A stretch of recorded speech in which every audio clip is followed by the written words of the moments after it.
Հարգելի գործընկերներ, սիրելի հայրենակիցներ,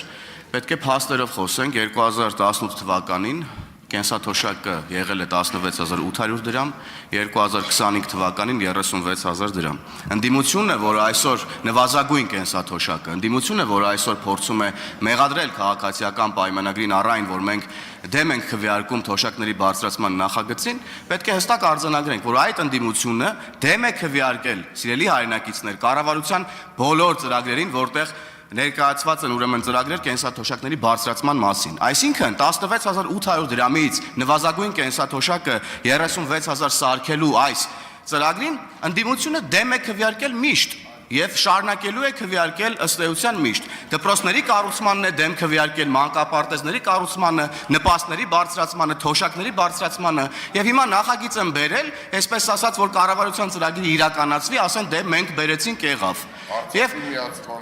դասական պրիմիտիվ մանիպուլյացիա է, սիրելի հայրենակիցներ, պետք է փաստերով խոսենք եւ եւս մեկ անգամ արձանագրում եմ, որ թոշակների բարձրացման մասին ծրագիրը ներկայացված է կառավարության ծրագրում, որին ընդդիմությունը դեմ է քվեարկել։ Շնորհակալություն։